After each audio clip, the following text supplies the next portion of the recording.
নেতৃত্বে এখানে অন্যান্য নেতৃবৃন্দ শ্রদ্ধা জ্ঞাপন করছেন জাতীয় সমাজতান্ত্রিক দল জেএসডির সাধারণ সম্পাদক শহীদুদ্দিন মাহমুদ স্বপনের নেতৃত্বে। প্রথমে আমি ওনার কথা দিয়ে শুরু করি। দেখেন, 2024-এর অভ্যুত্থানের পরে আমাদের নতুন বাংলাদেশ নির্মাণে সবচেয়ে প্রাসঙ্গিক হয়ে উঠেছেন যে এই বুদ্ধিজীবী, তার নাম বদরুদ্দিন ওমর। এবং এটাও দেখেন একটা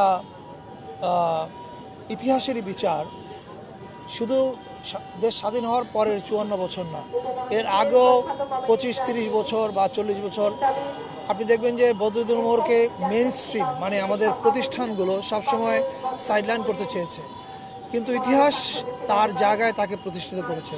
24-এর পরে দেখেন আজকে সবচেয়ে প্রাসঙ্গিক বুদ্ধিজীবী হয়ে উঠেছেন বদরুদ্দিন ওমর। এবং এটা হয়ে ওঠার পেছনে মূল কারণ উনি ওনার ইতিহাস রচনায় ইতিহাস কল্পনার আশ্রয় নেননি এবং উনি কোনো হেজিমনিকে খুশি করতে চাননি। উনি যেটা সত্য সেটাকে বলবার চেষ্টা করেছেন। আমাদের নতুন বাংলাদেশের নতুন পথযাত্রায় তার লেখা আমি মনে করি একটা বড় পথ নির্দেশনা দিবে আমাদেরকে। আর উনি যে বললেন যে পুরস্কারের প্রসঙ্গ, দেখেন বদরুদ্দিন ওমর বিয়ন্ড যে কোনো পুরস্কার, সকল পুরস্কার ঊর্ধ্বে।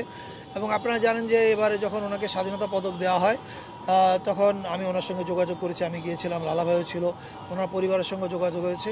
উনি আমাদের ধন্যবাদ জানিয়েছেন, কিন্তু উনি বিনয়ের সঙ্গে এই পুরস্কার থেকে দূরে থাকতে চেয়েছেন।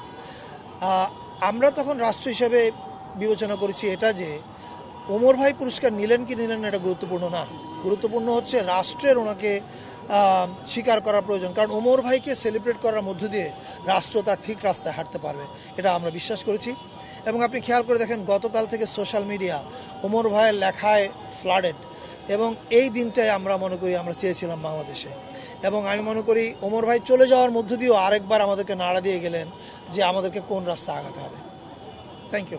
বদরুদ্দিন ওমর মুক্ত কণ্ঠ, স্বাধীন লেখনী, স্বাধীন বুদ্ধিবৃত্তিক চর্চার অগ্রনায়ক ছিলেন।